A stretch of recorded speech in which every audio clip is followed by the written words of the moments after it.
당권 레이스 국민의힘 전당대회가 이제 9일 남았습니다. 당권 도전 후보들 오늘도 당신 잡기에 주력하고 있는데요. 이런 가운데 오늘은 원희룡 후보와 나경원 후보가 한동훈 후보의 비대위원장 시절 공천 과정을 저격했습니다. 화면 보겠습니다.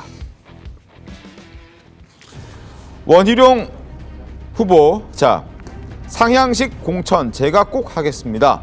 이번 공천과 같은 밀실 공천, 듣보잡 공천, 사천을 완전히 없애겠습니다. 이렇게 얘기를 했고, 그리고 더 이상 밀실 그리고 개파 공천이 없도록 하겠다라고 나경원 후보도 여기에 가세를 했습니다. 제가 당대표가 되면 지난 총선에 있었던 불공정 공천은 사라질 거다라고 얘기를 했습니다. 자, 원희룡 후보 측 목소리 한번 들어보겠습니다. 원희룡 후보는 상향식 공천 제도를 도입하겠습니다. 당원들이 당의 중요 결정에 참여할 권한을 최대한 보장하고 당 기여도에 따른 공천 시스템을 구축하겠다고 이미 약속드린 바 있습니다. 원희룡 후보가 당 대표가 되면 당을 위해 헌신한 84만 당원에게 공천권을 돌려드리고 중앙당은 순수한 의무의 공천 관리만 하도록 하겠습니다. 지난 4.10 총선과 같은 밀실 공천, 듣보잡 공천, 사천 공천을 완전히 없애겠습니다. 한동훈 후보를 특정한 거죠. 4.10이라는 시점이 들어갔습니다. 4월 10일 총선 같은 밀실, 듣보잡, 사천 공천 완전히 없애겠다 이렇게 얘기를 한 겁니다. 자, 이것과 관련해서 지금 두 후보, 원희룡 후보와 한동훈 후보는 이번이 처음 부딪히는 게 아니거든요. TV토론회에서도 자주 부딪혔습니다. 한번 영상 보겠습니다. 어떤 가족을 말씀하시는 것이고 어떤 공천에 대해서 개입을 했다는 것인지 말씀을 해주시죠. 사실이면 사실대로 말씀하시고 아니면 사과를 하십시오. 제가 할 말이 없어서 안 하는 게 아닙니다. 이 정도 하시죠. 본인이 정확하게 제가 가족을 동원해서 공천 개입했다고 말씀하셨잖아요. 이 정도는 거의 명예훼손이거든요. 이러고 나서 이렇게 도망가는 건 전 얘기가 안 된다고 생각해요.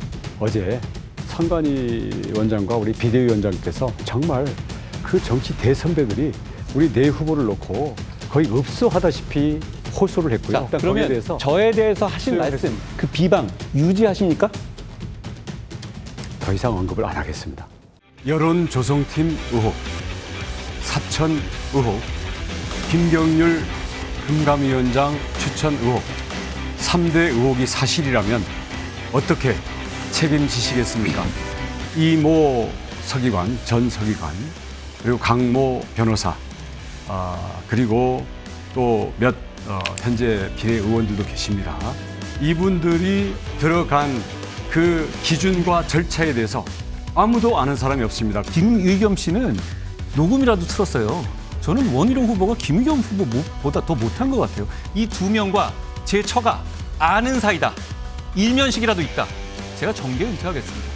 이 사실이 아니면 본인은 어떻게 책임지실 거예요? 본인도 후보 사퇴 그리고 정계 은퇴 괜찮으세요? 약속하시죠. 예스 와 노. 좋아하시잖아요. 예스 와 노. 저도 같이 예스 와 노. 책임지겠습니다. 예스 와 노.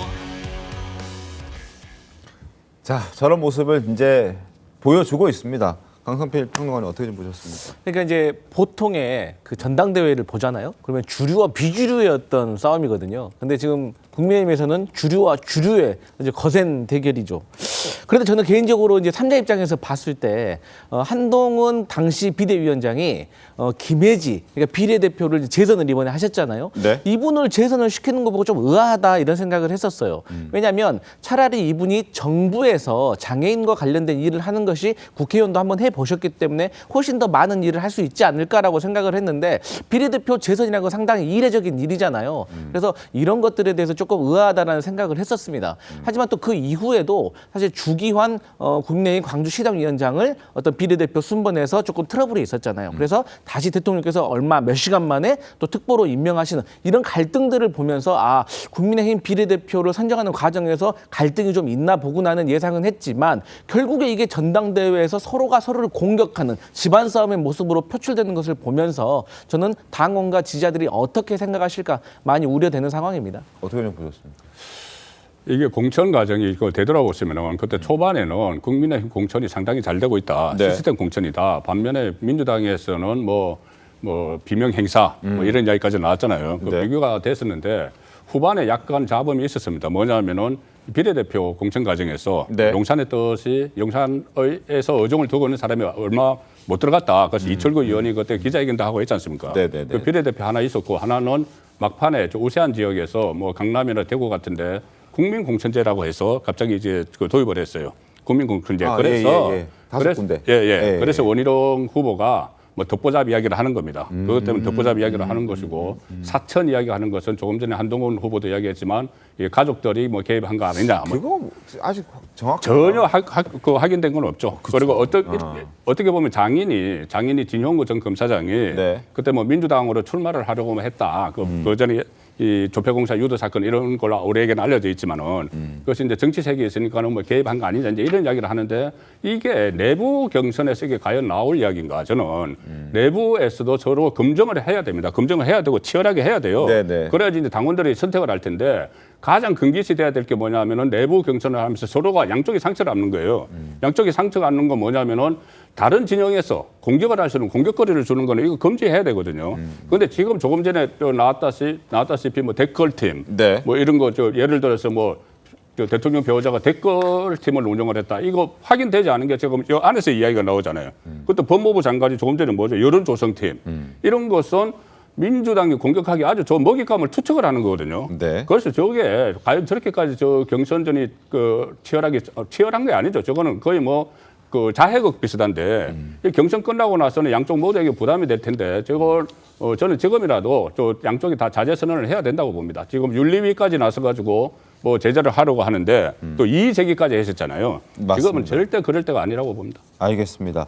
원희룡, 한동훈 두 사람은 지금 서로 공천과 관련된 내용으로 지금 다투고 있고 그래서 당의 어떤 시정 명령까지 주의 경고까지 내려진 그런 상황이고